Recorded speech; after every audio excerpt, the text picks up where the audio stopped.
Have you ever walked away from a conversation thinking, why did I let them speak to me like that? We've all been there. Some people have a knack for using words as weapons, not to speak truth, but to dominate, to belittle, to feel superior. They interrupt, throw shade, and expect you to take it in silence. But what if I told you there's a better way, a way rooted in Stoicism, a strength that doesn't react out of ego, but responds with calm and clarity? In this video, you'll discover how to disarm rudeness, not with anger, but with precision. If you've ever wanted to say less but mean more, stay with me. What you're about to learn could change the way you handle conflict forever. Number 1, I'm not the one. You've probably met someone like this, a person who isn't confused or joking, but simply rude. They're testing your limits, not for clarity, but to see how far they can go without being called out. They want to see if you'll tolerate disrespect and smile through it. I know that role all too well. I used to play at the peacekeeper, the one who bit their tongue, who laughed off the insults, who nodded politely as they threw shade. I told myself, stay calm, keep the harmony. But there's a point where silence starts to rot your dignity from the inside. Politeness begins to feel like self-betrayal. I remember the moment it hit me. It happened in a meeting at my old job. Let's call him Colin. Colin was the guy who loved to perform late to meetings loud with his opinions, always armed with sarcasm disguised as confidence. On that day, as I was presenting something I'd poured weeks into strategy analysis, everything he cut in with a smirk and said, "Do you even understand what you're saying?" Sounds like a lot of fluff to me. Time slowed. That familiar burn rose in my chest. Every cell in my body screamed, say it now. So I did. Calm, grounded, clear Colin. I'm not the one. Try someone who tolerates nonsense. His eyes blinked. The smirk faded. Silence followed. No one laughed. No one defended him. They all knew what had just happened. Someone had finally drawn the line. That day I did. Here's what they don't teach you in any leadership seminar. Most rude people aren't powerful. They're just unchallenged. They've been fed by silence, enabled by those too polite to confront them. And when you disrupt that cycle, not with anger, but with composure, you take away their stage. You take away their illusion of control. Some people thrive on chaos because they've never known inner peace. They speak over others not because they're brave, but because stillness scares them.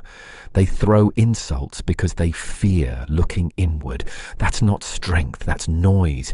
You don't need to match their volume. You don't need to entertain their dysfunction.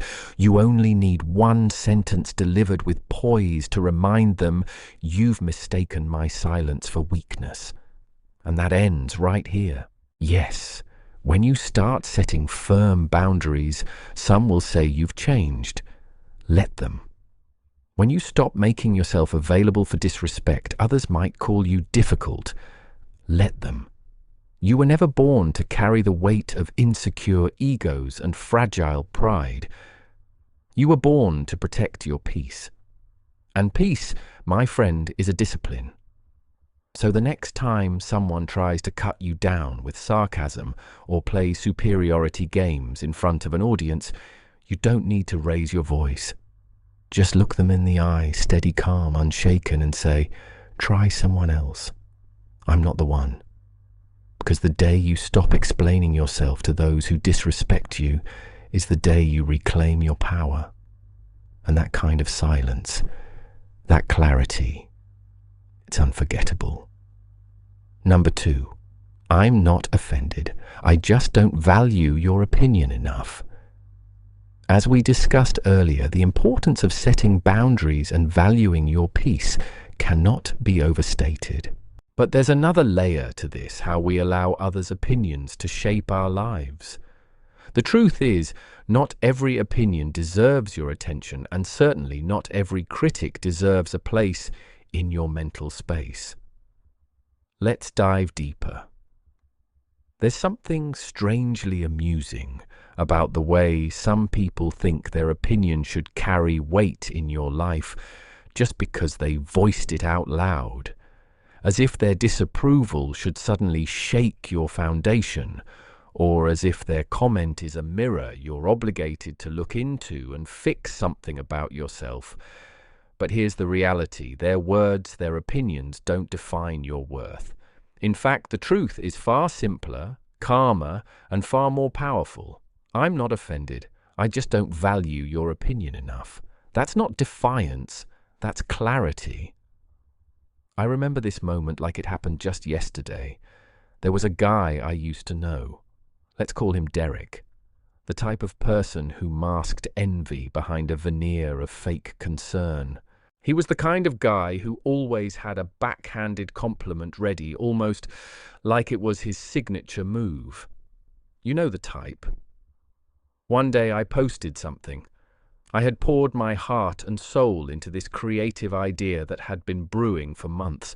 It wasn't perfect, but it was real. It mattered to me. It was an expression of something deep inside. And Derek, of course, true to form, left a comment. "This feels kind of cringe. Are you sure this is the vibe you want to go for?" But this time, something changed in me. I didn't defend myself. I didn't shrink into self-doubt. I didn't explain myself away. I simply replied calmly, "I'm not offended. I just don't value your opinion enough to care. No anger, no sarcasm, just truth." Here's the thing most people don't realize. Not every opinion deserves a seat at your table. Some people speak not from wisdom, but from unprocessed insecurity. They haven't built anything real in their lives, but somehow they feel entitled to dish out critiques as if they're experts. If you allow every comment to invade your mind, your soul becomes a forum, a place for noise, and you'll lose your peace in the process, desperately trying to please everyone. Stoic philosophy teaches us this profound lesson. Your mind is your domain. Protect it.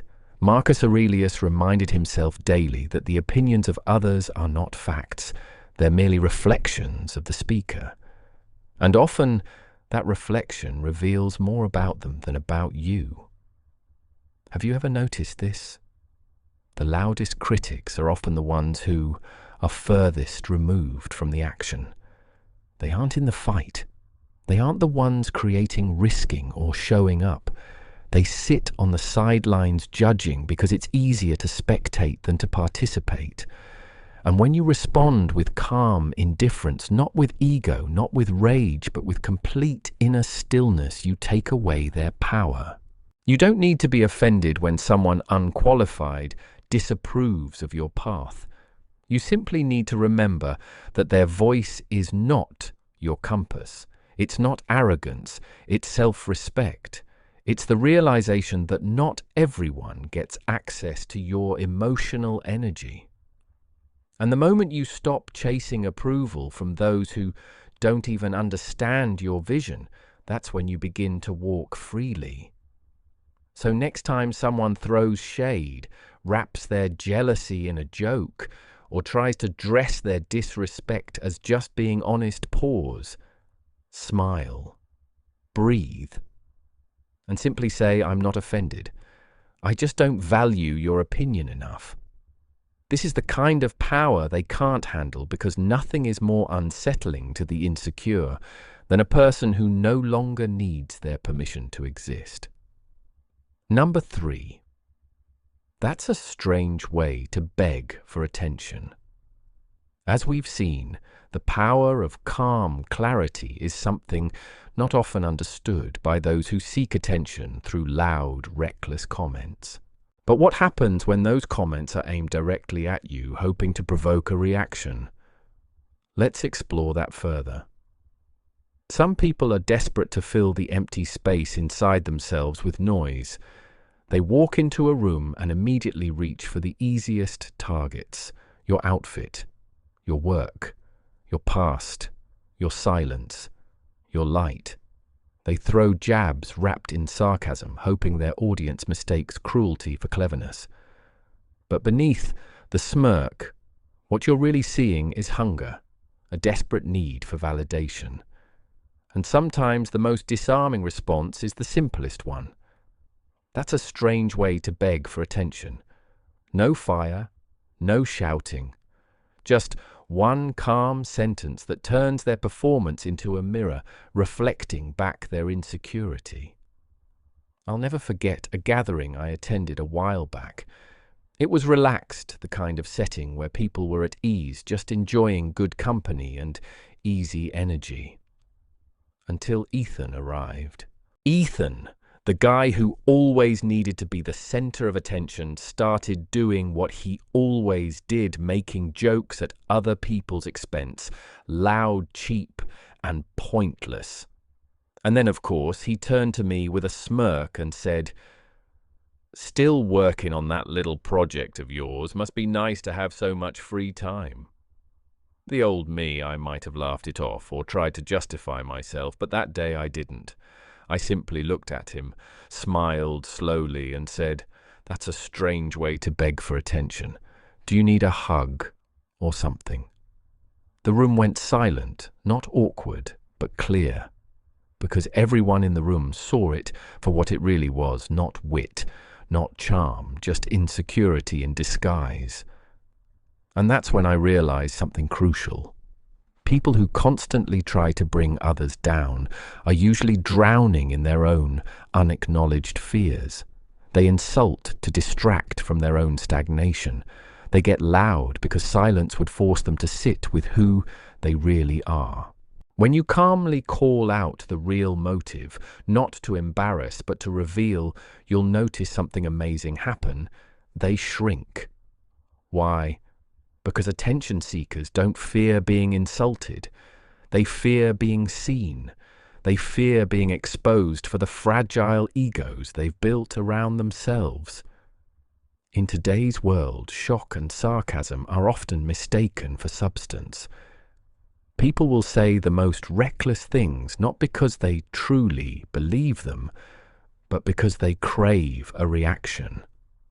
And when you don't give them the outrage they expect, but instead offer them clarity, something shifts. They were expecting a battle, and instead what they get is a mirror. That's what makes this line so powerful. That's a strange way to beg for attention. It doesn't attack, it exposes. And exposure is exactly what ego fears the most. Not every insult deserves energy, but some do deserve truth. Truth delivered without malice, without raising your voice.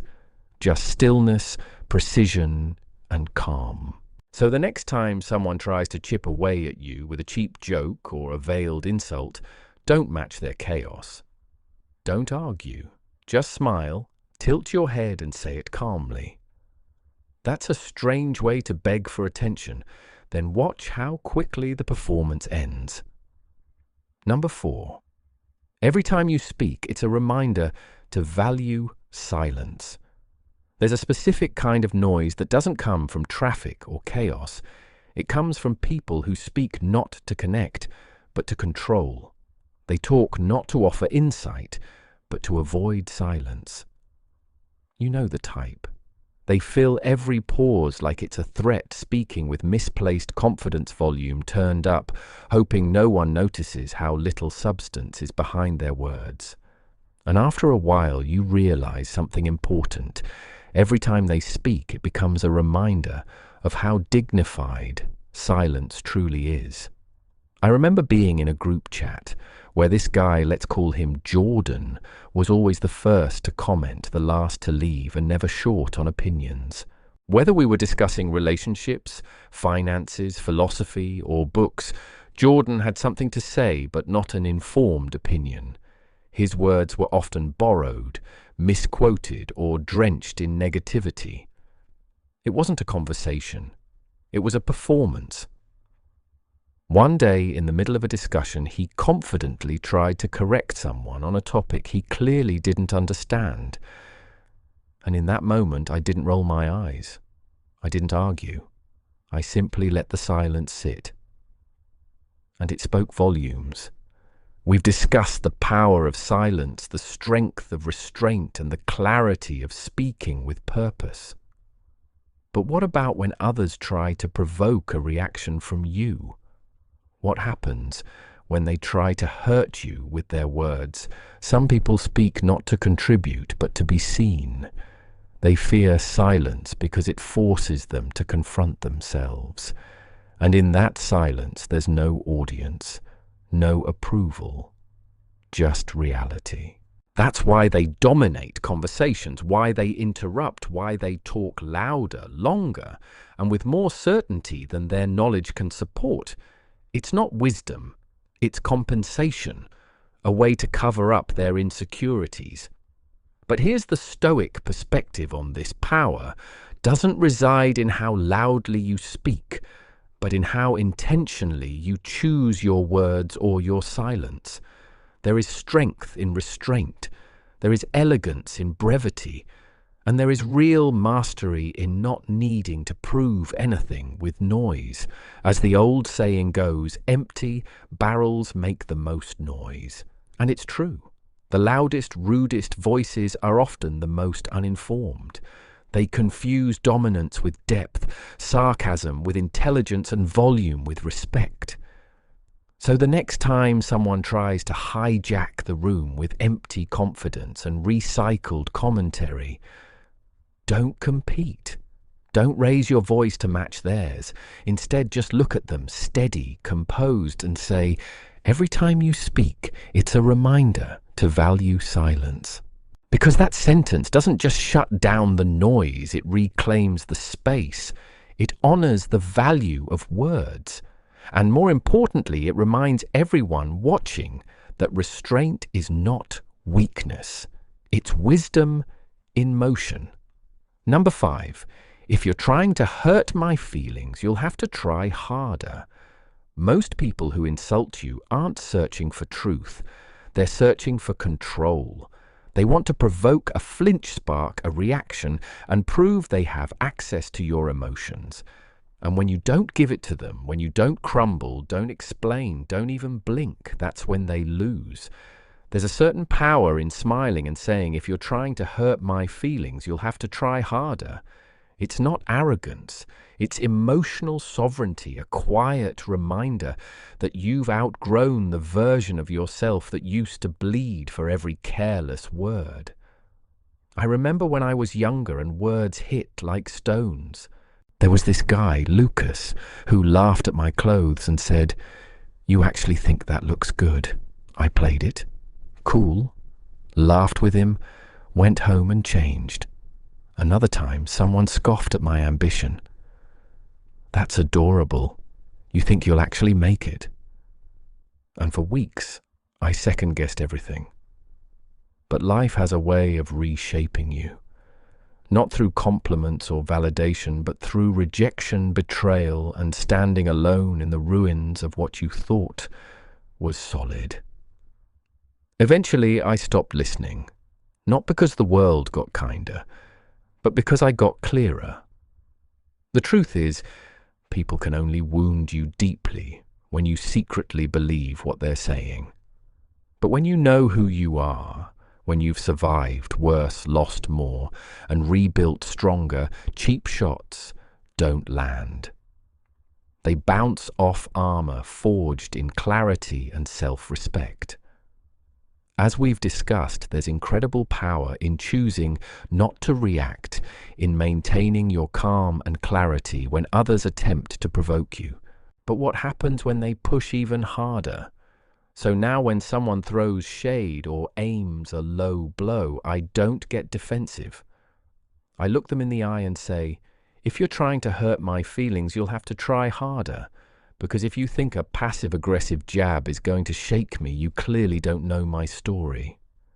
Here's the harsh reality. Some people feel tall only when you shrink. They want you insecure because insecurity makes you easier to control. They want you emotional so they can twist the narrative. But when you stay calm, grounded, unshaken, you reclaim every inch of power they hoped to steal. That one line. It's not just a witty comeback. It's psychological clarity. It tells them, you don't define me. Your words don't build or break me. I face storms you wouldn't survive. And you think this will rattle me. It's not denial. It's discernment. You're not pretending they didn't try. You're just refusing to let it in. Stoicism teaches us that freedom lies in mastery of the self. Not reacting isn't weakness. It's wisdom. And when you've cried, failed, been misunderstood and still kept going, trust me, a cheap insult doesn't deserve your energy. So the next time someone tries to bruise your spirit with a fake joke, a snide comment, or an obvious dig, don't match their energy. Just smile and calmly say, if you're trying to hurt my feelings, you'll have to try harder. Then walk away, not in retreat, but in triumph, because silence from someone strong is louder than any scream from someone who's still trying to be seen. Number 6, you're not on the level to get a reaction from me. Why does this line cut so deep? Because it doesn't insult. It dismisses. It doesn't raise its voice. It doesn't try to win the argument. It simply removes the other person from the equation entirely. It tells them without theatrics, without emotion, that they don't even qualify for your attention, let alone your reaction. There are two types of people in any confrontation, those who seek understanding and those who seek control. The second type isn't chasing truth, they're chasing chaos. They're not debating, they're performing. And their stage, your emotions. But this line, you're not on the level to get a reaction from me, is a quiet demolition of that stage. It tells them you don't get to pull me into your circus. You're not even close to center ring. Let me tell you what happened at my old workplace. There was this guy, Trent, who loved to throw passive-aggressive shots in meetings. Not because he had anything valuable to add, but because he thrived on discomfort. One day I was presenting a new idea, clean, strategic, well thought out. And mid-sentence, Trent leans back, smirks, and says, "Not bad for someone who's usually 5 minutes late." I could have gone off. I could have fired back with a jab just as sharp, but I didn't. I looked at him, calm as ever, and said, "You're not on the level to get a reaction from me." Then I turned back to the presentation like he never opened his mouth. The energy in the room changed. Not because I yelled, but because I didn't. Not because I dominated, but because I rose above. People like Trent thrive on being acknowledged even negatively. When you deny them that even without cruelty you expose their irrelevance. And for someone whose identity depends on provocation, that is devastating. Here's the deeper truth. You don't win by trading insults. You win by becoming untouchable, by making it clear that not everyone deserves a seat at your emotional table. You don't owe your peace to people who only show up to disturb it. This line works because it tells them exactly what they fear most. You're not hurt. You're not rattled. You're just beyond their reach. We've discussed the power of silence and the art of staying grounded when others try to provoke or insult you. But what happens when they push even harder, desperate for a reaction? When someone tries to stir conflict or bait you into reacting, don't play into it. You don't see them as an opponent. You see them as background noise. And in that moment, they realize they never had the power they thought they did. How do you deliver it with calm? Look them in the eye. Say it steady. Then shift your focus elsewhere. Change the subject. Walk away. Do not explain. Do not repeat. Let your silence linger longer than their attitude.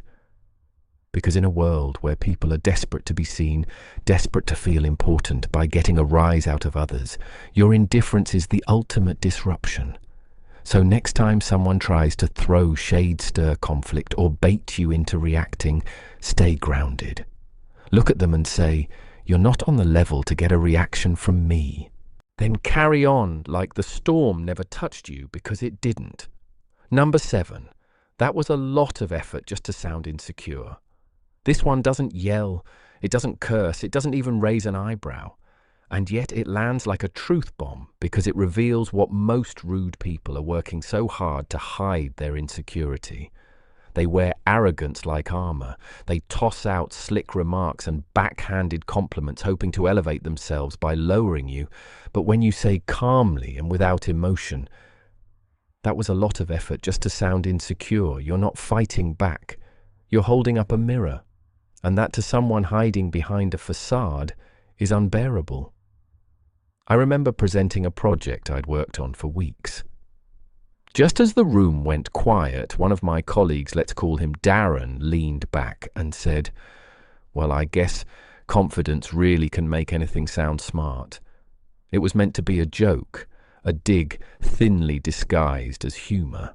But instead of defending myself, I smiled and said, "That was a lot of effort, just to sound insecure." Silence. Not just from him, but from the whole room, because everyone could feel what just happened. He didn't get a laugh. He got exposed. This line works because it flips the dynamic. Suddenly, you're not the one being diminished. They are. You're not reacting with emotion. You're responding with clarity. You're not insulted. You're observant. And you've just dismantled their illusion in front of everyone. Here's the deeper truth. Most insults aren't about you. They're about someone else's desperate attempt to feel in control, to be seen, to feel like they matter. But when you don't react, when you remain calm, composed, and unshaken, they lose the one thing they crave: emotional leverage. And by calling out the insecurity hidden beneath the attitude, you take their power and make them reflect, even if just for a moment. Pro tip: after saying it, pause. Let the silence speak for you. Don't explain. Don't add to it. Let them sit with the truth you just handed them, because the real sting isn't in the words. It's in the fact that everyone else sees it too. So the next time someone throws shade masked as wit or wraps a jab in fake politeness, remember, that was a lot of effort just to sound insecure. Say it with calm. Say it without flinching. And let your silence do the rest. Because when you master your response, you master the moment. And when you master the moment, you become untouchable. These comebacks aren't just clever responses, they're quiet boundaries, calm declarations, stoic reminders that not everyone deserves your energy. They say, "You don't get access to my peace just because you're loud." Because real strength isn't proven by how loud you react, but by how little you let someone else's chaos touch your center. So the next time someone tries to provoke you, insult you, or undermine your confidence, don't let them drag you into the storm. You don't need to shout. You don't need to fight. You don't even need to explain. One calm sentence delivered like a scalpel. Not a sword can cut through the noise more powerfully than any outburst ever could. Let them sit with the weight of their own words. Let your silence echo longer than their attitude ever could. Say it with a steady voice, then walk away. Not because you're weak, but because you're focused. You have better things to build a mind, to sharpen a life, to protect. If this video resonated with you, drop "stay silent" in the comments. And if you'd like to keep mastering the art of strength through stillness, hit subscribe quietly.